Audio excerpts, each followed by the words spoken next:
Now then, here we are on the last day of the show. I hope you've all enjoyed it. It's been a bit of fun for us, and I hope you found it a bit informative as well.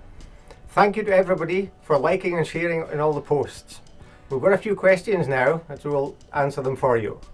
Okay.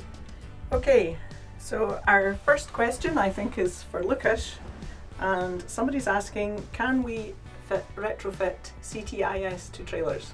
Yes, we can. We can retrofit CTIS onto a range of our trailers.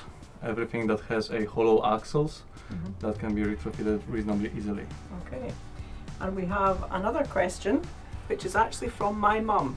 So, hi mum, she would like to know what sizes of trailers can we fit the central tire inflation to? Yes, just as Lucas said, anything with a 10-stud axle, so from 13 ton upwards, we can put on the CTIS. Excellent. Okay. Next topic then is wide track axles, and I've got somebody asking what's the widest trailer that we can make on a wide track axle, or do you have a standard for these things? So which one of you would like to pick that up? I will pick that up, yes. So, a standard wide trailer for us now is 3 meters. It suits a lot of applications, whether it is controlled traffic or in New Zealand and Australia they have got the space to use a 3 meter wide trailer. So that is becoming a standard size. Okay. Right, Colin, you're very quiet, so I've got a question for you. A lot of our trailers are fitted with air braking with ABS, and people are asking, do we need to have ABS on the tractor? That's a question that I get asked quite a lot at shows I do over too. the years, and the answer to that is no, the tractor does not need ABS for it to work. How it works, it takes the power through the 7-pin plug through the brake lights, and that powers up the ABS box. Yeah. On the like of JCBs and fence with the dedicated socket, the trailer is also wired for that as well, so it'll work with both. The tractor doesn't necessarily need ABS. And I think if you've got the dedicated ABS socket, you have to use a lead, don't you? Correct. Yeah. Okay. Right, on to a different topic again now. We've all spoken a bit about Flexi Paint in our individual videos, and people are now asking what is Flexi Paint. So if someone could explain to us what is the Flexi Paint system and why are we using that now? So we've moved on to Flexi Paint. We're always looking to see how we can improve things, and although we have lost a little bit of shine in our paint, we've gone to a more durable paint. The previous paint gave us a fantastic finish, but it was very, very hard and it was easy to stone chip.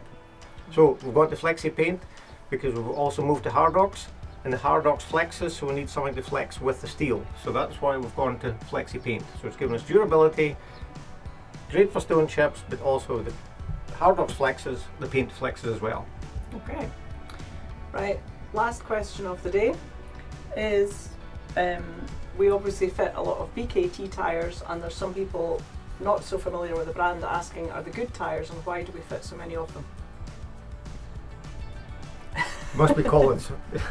Yes, we do. I mean, we've been fitting them for the last 5 years, and they're quite well priced. I mean, BKTs come on a lot over the years. They're on tractors, row crops, telehandlers, so it's not a new tyre, and we seem to be getting on really well with them. But I mean, it's the customer's preference. We can fit Michelin, we can fit Nokian, we can fit whatever the customer prefers. But the important thing is that all we're doing is fitting radial tyres. We're not fitting any cross plies. So yes, that's a good point. Yeah, so it's all radials that we're fitting. I think the really important thing when on about tyres is that we've got to make sure we fit the correct size of tyre for the trailer, but more importantly that the user maintains the tyre pressure. Tyre pressure is the most important thing in the whole project. If we've got soft tyres, the tyres will get damaged and fail. So if the tyre pressure is not right, that's the key to the whole thing. So that is probably more important than anything. But then sometimes the customer has his own preference in what he wants to put on, whether it be, as I say, Nokians, Michelin's, BKTs, so we can fit whatever suits him. Yes. Yeah.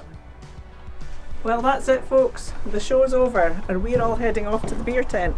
But before we go, I want to say thank you to everyone involved in the making of our videos for the lockdown show. So a big thank you to Patrick Slee, CJ Grant, Dennis Cook, Ian Green, Gibson Contractors, David and Louise Henderson and Jim Porter. And last but not least, a big thank you to all of Team Stewart.